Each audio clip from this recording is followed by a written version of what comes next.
Hi, my name is Gwendolyn Osborne. I am an actor, speaker, coach, entrepreneur, and mum to 3 amazing kids. And for 2 of those titles, I was also given the role of a superhero. Now, one of them, I was acting in the role, and the other, I was truly living the life as a superhero. A Wonder Woman. Which one of those roles do you think I was acting like a superhero? Mom. Yes, Mom.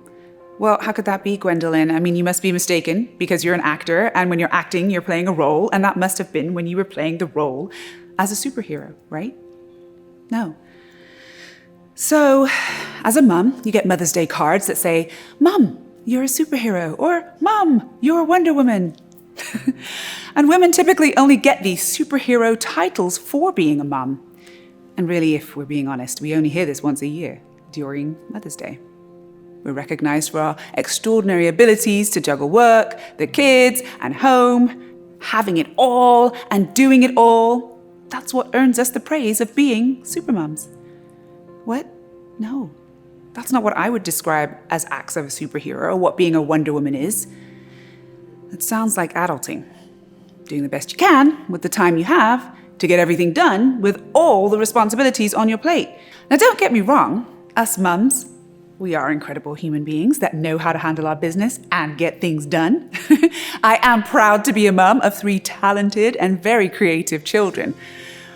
But taking care of everyone and everything comes with compromising and sacrificing who we are, and sometimes having to put our dreams and passions to the side. Look, I'm not complaining. It's a part of life and the responsibilities that we have as adults. But do we really want to receive this superhero or Wonder Woman title when we aren't living authentically and being true to our dreams and passions? No, thank you. I don't want to send the message to my daughters that in order for you to be recognized as a superhero, it's because you compromised who you are and made sacrifices for others. Yeah, so when I was called Supermom, I felt like it was an act, and I was acting. Because as a mum, we don't always have it all together. We are emotionally and physically drained most of the time, the total opposite of what I would describe as a true Wonder Woman. But guess what? I actually lived the life of being a Wonder Woman. Yep, that's me. In the 2020 blockbuster movie, Wonder Woman, 1984. I know what it feels like, what it takes, and what you must do to be a real-life Wonder Woman. And it doesn't involve compromising your health, mental well-being, your passion, or your dreams. But before I share my experience of being a real-life Wonder Woman, I have to take you back a few years when I was starting a new chapter in my life. So I had just retired as a model on The Price is Right show as one of the longest-running women of color to work on a game show, might I add. And after retirement, I was preparing to commit to my original passion of acting and singing. That's my true love. But of course, the responsibilities of being a mom come first, and being a wife to a celebrity husband meant his career comes before mine. Now, to the outside world, it looked like I had it all and that I had nothing to worry about. All I was expected to do was be there for everyone else except for me. But of course, that never bodes well. An emotional and physical drain began to take a toll on me and the marriage. So we went to marriage counseling, and I went to therapy on my own. See, even with fixing our marriage, I was the one who was expected to fix myself. But experiencing my own therapy was actually the awakening that I needed.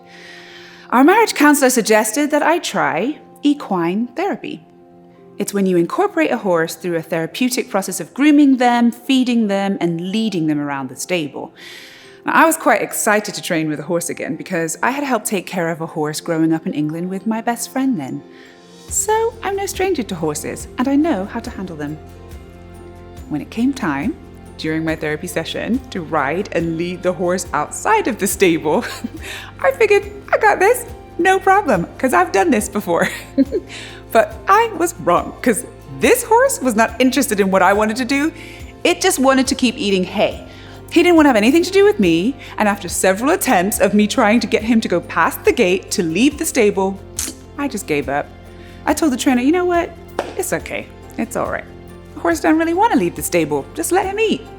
And the trainer was saying to me, you flew all this way to do this therapy to get to this point where you feel like the horse wanting to eat is more important than what you're here to do?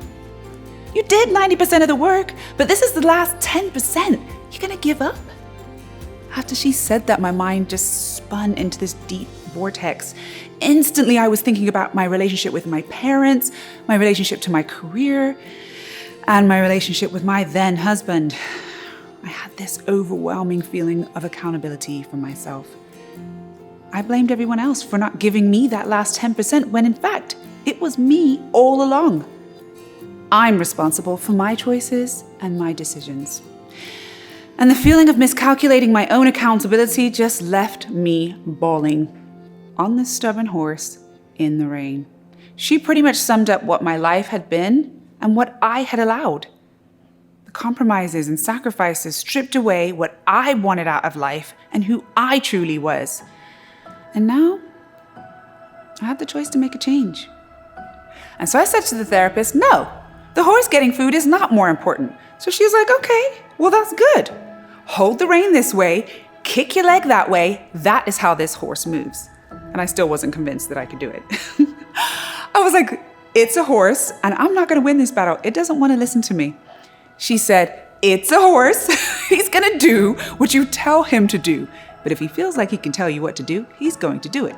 So you have to know from the center of your body through your hips, which is how you communicate to a horse, that you are the boss of this horse. Once you gain that clarity and you move with confidence, he will do as he's told. And I did it. And he did it. I was able to lead him past the gate. My tears of anguish and defeat turned into tears of joy in the rain. Little did I know a year later that I would be riding a horse again for the Wonder Woman movie. Learning that I could stand firm in what I wanted to do as long as I believed in myself and my competency was exactly what I needed as I stepped onto the set of Wonder Woman.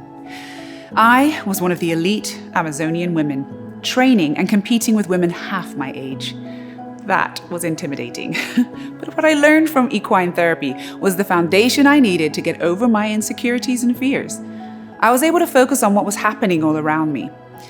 For 4 months, I watched these strong and talented women from all over the world with different cultural backgrounds train together, compete with one another, then lean into each other for support. This wasn't an act or a scene in a movie. This was an everyday occurrence. And it was the proof I needed to see, experience, and reflect to truly understand what a real-life Wonder Woman should be. It meant never compromising the well-being of your body, mind, and spirit, and staying in tune with who you are. Taking care of your body and mind, eating right, and surrounding yourself with powerful and strong-willed women. This is the true definition of a Wonder Woman. And I believe that each and every one of us has it inside of ourselves. It's okay to honor your passion and to pursue your dreams. And if you need to call somebody for help, call someone. Stop being scared to ask for help. It's okay to show vulnerability. It's not a sign of weakness, but a sign of strength. So, when you're facing a moment where you need to decide to either walk away and give up, or make a choice to push for the 10% of inner power and strength, dig deep and find your inner Wonder Woman. Believe in yourself and have faith in your competency. Envision your moment of truth, feel your heart, and breathe.